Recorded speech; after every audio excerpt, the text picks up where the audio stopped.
ఒక్కసారి కాకపోతే 2 సార్లు, 2 సార్లు కాకపోతే 4 సార్లు, 4 సార్లు కాకపోతే 6 సార్లు. కాకపోతే అని అట్లా ఎన్నిసార్లు అవుతుంది అని అనుకుంటుర్రా? ఎన్నిసార్లన్నా నోటీసులు ఇస్తారు ఈడీ ఆఫీసర్లు. రావాల్సిన వాళ్ళు వచ్చేదాకా, వచ్చి ఎదురుగా కుర్చీలో కూసునేదాకా ఇస్తూనే ఉంటారు. అయితే ఎన్ని నోటీసులు ఇచ్చినా తప్పించుకునేటోళ్ళు తప్పించుకుంటూనే ఉంటారు. ఆ వ్యవహారమే మస్తు గమ్మత్తుగా ఉన్నది. ఇక చూడుర్రి. మందు సీసాల కేసులో అందరిని అరెస్టు చేసిర్రు గాని ఒక్క చీపురుకట్ట పార్టీ పెబ్బ ఢిల్లీ ముఖ్యమంత్రి కేజ్రీవాల్ సార్ ఒక్కటే ఈడీ ఆఫీసర్లకు కొయ్య లెక్క తయారైండు. వాళ్ళు పిలుచుడు ఈయన పోకపోవుడు, వాళ్ళు పిలుచుడు ఈయన పోకపోవుడు, చిక్కడు దొరకడు అన్నట్టే అవుతున్నది వ్యవహారం. పోయినేడు నవంబర్ నెల నుంచి నోటీసులు ఇస్తారు. ఇగబోడు ఆగబోడు.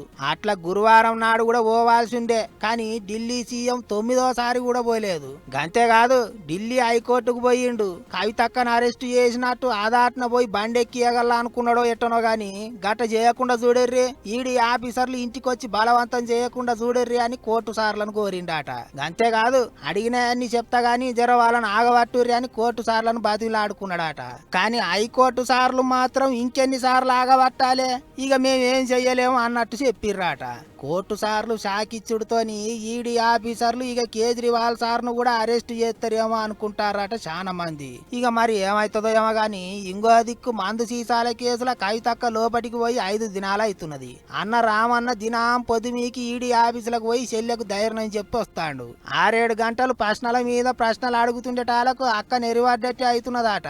అందుకే ఎప్పటికప్పుడు పానం ఎట్లున్నదోనని పరీక్షలు కూడా చేస్తున్నారట.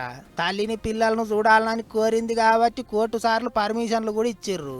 ఏమైతే గాని మందు సీసాల కేసు చేయబట్టి గల్లీలున్న లీడర్లు ఢిల్లీలో చిక్కబడ్డరు. ఢిల్లీ లీడర్లు సొంతూర్లనే తప్పించుకొని తిరిగే కథ అవుతున్నది.